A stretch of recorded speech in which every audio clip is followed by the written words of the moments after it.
Movie की starting एक ऐसे शहर से होती है जहाँ पर अमीर और गरीब लोग एक साथ तो रहते हैं, लेकिन अमीर लोग गरीब लोगों का बिल्कुल साथ नहीं देते। उनके काफी हाई स्टैंडर्ड्स हैं और वो गरीबों को कुछ भी नहीं समझते। ये मूवी इसी शहर में रहने वाले एक आदमी ऑर्थर पर बेस्ड है। वो अपनी मदर के साथ रहा करता था। उसे कॉमेडी बहुत पसंद थी और उसका दिल चाहता था कि वो एक दिन बहुत बड़ा कॉमेडियन बने। उसका आइडियल एक आदमी था जो कि बहुत बड़े कॉमेडी शो को होस्ट करता था। वो कहता था कि मैं भी एक दिन उनके शो में उनके साथ खड़ा होऊंगा। वो इसके लिए बहुत मेहनत किया करता था। फिर एक दिन हम ऑर्थर को देखते हैं जो कि किसी कंपनी की एडवर्टाइजमेंट के लिए एक साइन बोर्ड लेकर एक रोड पर खड़ा होता है कि कुछ शरारती बच्चे वहां पर आते हैं और उसे बहुत तंग करके उसका साइन बोर्ड छीन कर भाग जाते हैं। ऑर्थर यहाँ पर जोकर बना होता है। वो उन बच्चों के पीछे भागता है ताकि अपना साइन बोर्ड ले सके, लेकिन वो बच्चे उसे बहुत भगाते हैं और वही साइन बोर्ड उसके मुंह पर मारते हैं, जिससे वो साइन बोर्ड टूट जाता है और उसके बाद फिर वो ऑर्थर को भी बहुत बुरी तरह मारते हैं। ऑर्थर काफी हर्ट होता है और सीधा अपने बॉस के पास जाता है। वो उसे सब कुछ बताता है कि बच्चों ने उसके साथ क्या क्या किया, लेकिन उसका बॉस उल्टा उसे डांट देता है और कहता है कि तुम्हारा दिमाग तो ठीक है,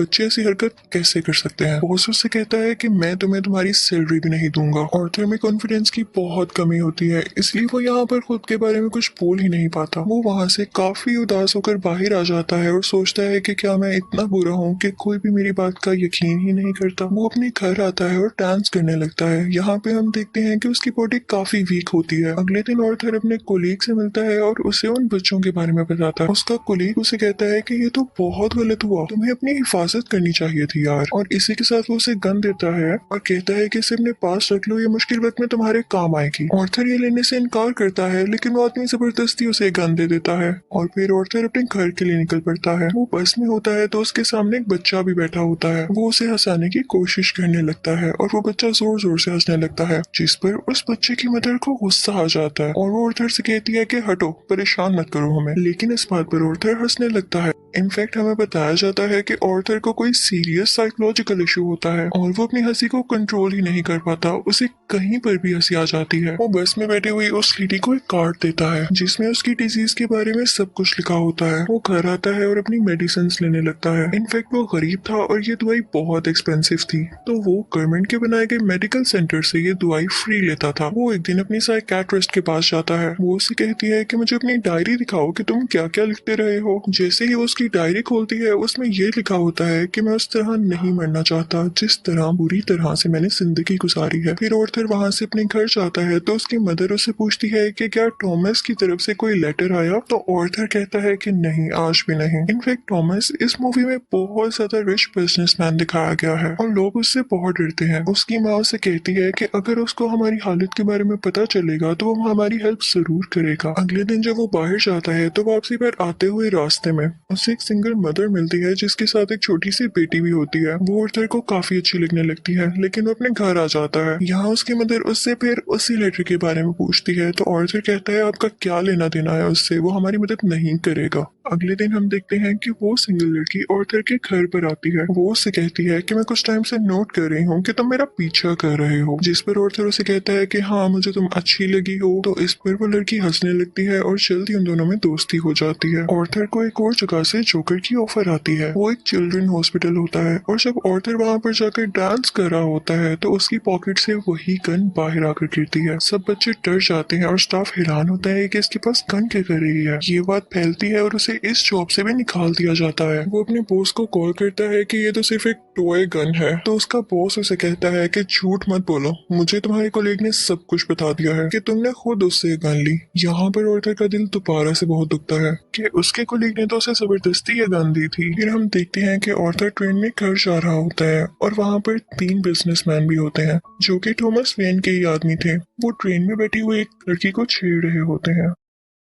ऑर्थर को यहाँ पर अपने मेंटल डिसऑर्डर की वजह से हंसी आने लगती है और वो तीनों आदमी समझते हैं कि हम पर हंस रहा है। वो उसे बहुत मारते हैं, इतना मारते हैं कि उसके मुंह से खून आने लगता है। ऑर्थर उन्हें अपना मसला बताने की कोशिश कर रहा था, लेकिन वो तीनों उसकी एक नहीं सुनते। ऑर्थर को उन तीनों पर गुस्सा आ जाता है और वो अपनी गन निकाल कर उन तीनों को शूट कर देता है। वो वहां से ये सोचकर भाग जाता है कि मैंने 3 लोगों का कत्ल किया है। वो खुद को एक बाथरूम में लॉक कर लेता है। पहले तो वो डर रहा था, लेकिन यहाँ पर अचानक से वो डांस करने लगता है। ऐसे लग रहा था जैसे अब उसे कोई रिग्रेट नहीं और वो काफी सुकून में भी था। ऑर्थर घर आता है तो टीवी पर न्यूज चल रही होती है जिसमें थॉमस बोल रहा होता है। वो कहता है कि जिन 3 लोगों का कत्ल हुआ वो मेरे आदमी थे और उन्हें किसी जोकर ने मारा। लेकिन यहाँ पर गरीब लोग उन तीनों की डेथ का अफसोस करने की बजाय जोकर्स का साथ दे रहे होते हैं, क्योंकि वो सब जोकर्स के रूप में ही अमीर लोगों के खिलाफ स्ट्राइक कर रहे होते हैं। वहाँ से ऑर्थर अपनी साइकेट्रिस्ट के पास जाता है तो वो उसे बताती है कि हम आज आखिरी बार मिल रहे हैं, क्योंकि गवर्नमेंट ने हमें फंड्स देना बंद कर दिया है और अब के बाद मैं आपका फ्री इलाज नहीं कर सकती। ऑर्थर दोबारा से काफी टूट जाता है और उदास होकर वहाँ से बाहर आ जाता है। फिर हम ऑर्थर को देखते हैं जो कि कॉमेडी शो में लोगों को हंसाने की कोशिश कर रहा होता है, लेकिन वो ऐसा कर नहीं पाता और परेशानी में उसे जोर जोर से हंसी आने लगती है।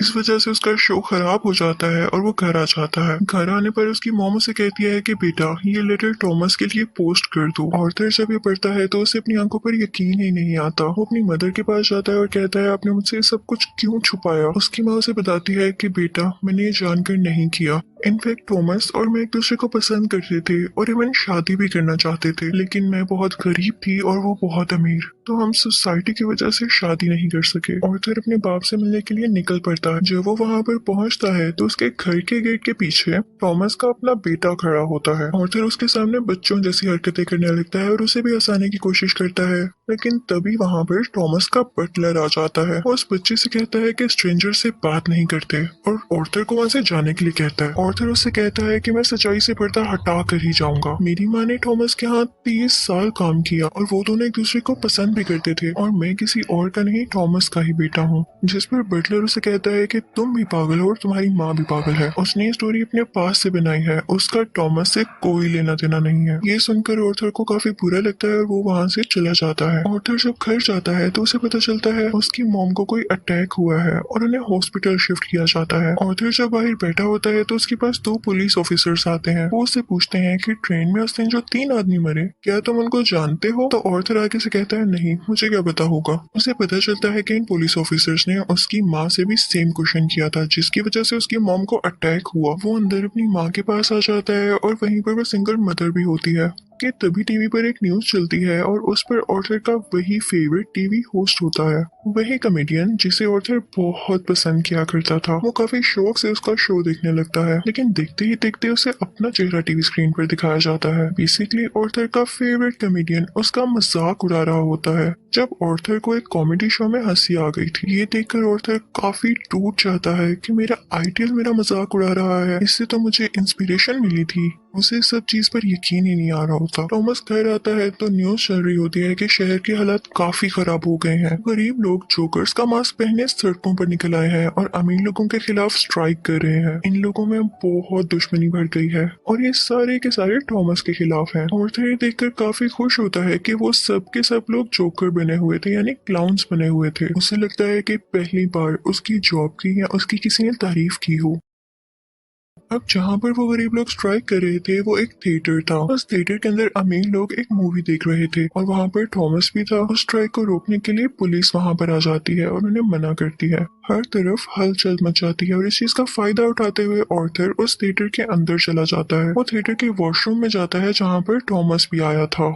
ऑर्थर उसके पास जाता है और पोलाइटली कहता है कि मैं आपका बेटा हूँ, मेरी माँ और आप एक साथ हुआ करते थे, याद करें। थॉमस उसे कहता है कि मैं इस नाम की किसी औरत को नहीं जानता और उसे जोरदार मुक्का मारता है, यानी पंच करता है, जिससे उसकी नाक से बहुत खून आने लगता है। ऑर्थर घर चला जाता है और कुछ टाइम बाद उसे पुलिस की कॉल आती है। वो इनफैक्ट ऑर्थर से भी इन्वेस्टिगेशन करना चाहते थे उस दिन के बारे में जब उन 3 आदमियों का कत्ल हुआ था। और तभी ऑर्थर को ये भी पता चलता है कि जो उसका फेवरेट कॉमेडियन था उसने ऑर्थर को अपने शो में बुलाया है। इनफैक्ट उसने ऑर्थर की जो क्लिप अपने शो में चलाई थी उसकी वजह से उसकी शो की रेटिंग काफी बढ़ गई थी, क्योंकि लोगों ने उसको पसंद किया था। वो बहुत खुश हो जाता है और तैयार होकर वहाँ पर जाने के लिए निकल जाता है, लेकिन उसे याद आता है कि थॉमस के बटलर ने कहा था कि मेरी माँ पागल है। तो वो उस मेंटल हॉस्पिटल पर जाता है जहाँ पर उसकी माँ का कभी इलाज हुआ था। वो उन लोगों से अपनी माँ की फाइल मांगता है। वो वहाँ से वो फाइल चुरा कर भाग जाता है। उसमें लिखा हुआ था कि ऑर्थर की माँ का किसी और के साथ रिलेशन था। वो उसे बहुत ज्यादा फिजिकली अब्यूज किया करता था, मारा करता था। और इसी दौरान आर्थर के सर पर भी चोट आई थी, जिसकी वजह से वो आज इस डिजीज का शिकार है। वो वहाँ से सीधा अपनी दोस्त यानी उसी सिंगल मदर के पास जाता है, लेकिन हमें यहाँ पर पता चलता है कि वो तो थी ही नहीं। वो असल में सिर्फ और सिर्फ उसकी इमेजिनेशन में थी और उसको उसके विजन्स आया करते थे। आर्थर अपने माँ की चोट की वजह से काफी परेशान होता है। वो हॉस्पिटल जाता है और पिलो से अपनी माँ को मार देता है। घर आकर देखता है तो उसे एक पिक्चर मिलती है जिसके पीछे लिखा हुआ था कि मुझे तुम्हारी स्माइल बहुत पसंद है, जो कि थॉमस ने लिखा था और ये पिक्चर उसकी मदर की थी। यहाँ उसे एहसास होता है कि उसकी माँ झूठ नहीं बोल रही थी। वो अपना जोकर का मेकअप करने लगता है और यहाँ पर वो काफी दुखी होता है और उसे कुछ समझ नहीं आ रहा होता कि उसके आसपास क्या हो रहा है। तभी वहाँ पर उसका वही कोलीग आ जाता है और वो कहता है कि जो उस दिन ट्रेन में 3 कत्ल हुए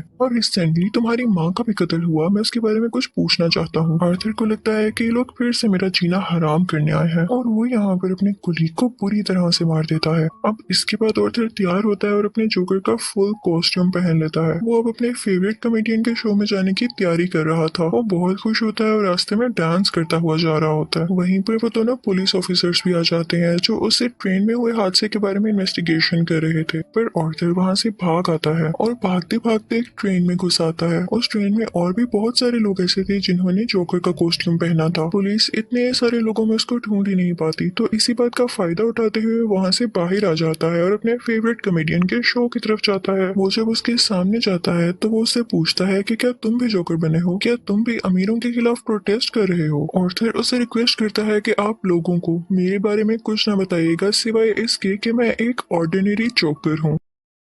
और फिर उनका लाइव शो स्टार्ट हो जाता है। ऑडियंस उन्हें देखकर काफी खुश होती है और इस चीज को काफी एडमायर कर रही होती है। वहां पर आर्थर का फेवरेट कॉमेडियन उससे क्वेश्चन करता है कि तुम यहाँ पर जोकर बन के क्यों आए हो। तो जोकर उससे कहता है कि मैं हमेशा खुश रहना चाहता था और मैं लोगों में भी खुशियां बांटना चाहता था। लोगों ने मुझे इस गेटअप में पसंद किया तो मैंने सोचा क्यों ना मैं ऐसे ही आ जाऊं। वो यहाँ पर एक बहुत ज्यादा सरप्राइजिंग बात भी करता है। वो इस लाइव शो में सबके सामने बता देता है कि उस दिन ट्रेन में जो 3 लोग मारे गए उनको मैंने ही मारा है। वो कहता है कि ये सब मैंने आपको इसलिए बताया कि अब तक कितने गरीब मरे, कितने ही ज्यादा अमीर लोगों ने गरीब लोगों को बेदर्दी से कत्ल किया, लेकिन आज तक किसी ने नोटिस किया, किसी ने भी अमीर लोगों के खिलाफ आवाज उठाई या उन गरीब लोगों को याद किया तो मुझे बताएं। और जब मैंने किसी अमीर आदमी को मार दिया तो लोग इतना शोर किस लिए मचा रहे हैं? क्या सब इंसान बराबर नहीं होते या अमीर लोगों में कोई और खास बात होती है? वो कहता है कि सोसाइटी बहुत खराब हो चुकी है, वो सिर्फ अपना फायदा सोचती है और अगर आज तुमने मुझे इस शो में बुलाया है तो ये तुम्हारी रहमदिली हरगिज नहीं है। तुम्हारे शो की रेटिंग मेरी वजह से बढ़ रही थी इसलिए तुमने ऐसा किया। लेकिन आर्थर का जो फेवरेट कॉमेडियन होता है वो कहता है ऐसी बात हरगिज नहीं है। आर्थर को गुस्सा आ जाता है कि तुम अभी भी झूठ बोल रहे हो और इसी के साथ अपनी गन बाहर निकालता है और उसे सबके सामने शूट कर देता है। लोग काफी घबरा जाते हैं और वहाँ से बाहर निकलने लगते हैं, लेकिन आर्थर को हम यहाँ पर काफी कॉन्फिडेंट देखते हैं। वो किसी से नहीं डरा होता। पुलिस इस बात पर जोकर यानी आर्थर को अरेस्ट कर लेती है और अपनी गाड़ी में बिठाकर उसे वहाँ से दूर ले जाने लगती है। लेकिन आर्थर रास्ते में देखता है कि उसके बहुत सारे सपोर्टर्स हैं जो उसे सपोर्ट कर रहे हैं। उनमें से कुछ लोग एक एम्बुलेंस में बैठते हैं और उसकी ज्यादा सारी स्पीड करके उस पुलिस कार के साथ टक्कर कर देते हैं, जिसकी वजह से वो पुलिस कार उल्ट जाती है और अब जोकर बाहर आ गया था। वो उन सब लोगों में शामिल हो जाता है और उसी कार के ऊपर आकर खड़ा हो जाता है। सब लोग उसे यहाँ पर देख पा रहे थे और उसे चीयर कर रहे थे। उसके मुंह और नाक से काफी खून आ रहा था, लेकिन वो उसी खून से अपनी स्माइल बना लेता है और हाथ फैलाकर जोर जोर से हंसने लगता है। ये इनफैक्ट एक ऐसी स्माइल थी जिसके पीछे गम, तकलीफ और दुख छुपा हुआ था। वो अब उन सब लोगों का हीरो बन चुका था और वो यहाँ पे काफी खुश था कि लोग फाइनली अब उसे तारीफ कर रहे थे, उसे अप्रिशिएट कर रहे थे। दूसरी तरफ हम थॉमस को देखते हैं जो कि अपनी प्रेजेंट वाइफ और अपने बेटे के साथ ये शहर छोड़कर जा रहा होता है, लेकिन तभी साइड पे खड़ा एक जोकर उन लोगों को शूट कर देता है, लेकिन वो उनके बेटे को कुछ नहीं कहता। फिर सीन चेंज होता है और हमें आर्थर यानी जोकर एक साइकियाट्रिस्ट के पास दिखाया जाता है। वो वहां पर भी हंस रहा होता है, तो वो साइकियाट्रिस्ट उससे कहती है कि तुम बिला वजह क्यों हंसते रहते हो। तो आर्थर उससे कहता है कि आप इस फीलिंग को कभी नहीं समझ पाएंगी, और ये कहकर वो वहां से बाहर आ जाता है। उसके जूतों के नीचे खून लगा हुआ था, जिससे ये जाहिर होता है कि एक अच्छा इंसान कैसे किसी कातिल में बदल गया। और इस मूवी से हमें ये लेसन भी मिलता है कि जब किसी के साथ बुरा किया जाए तो वो बुरा ना भी हो तो एक ना एक दिन बुरा बन ही जाता है। उसे इतनी अजियत दी गई, इतना टॉर्चर किया गया कि उसके अंदर से वो फीलिंग्स ही खत्म हो गई और अब वो अपनी लाइफ से बिल्कुल सेटिस्फाई था। और इसी के साथ ये मूवी भी एंड हो जाती है।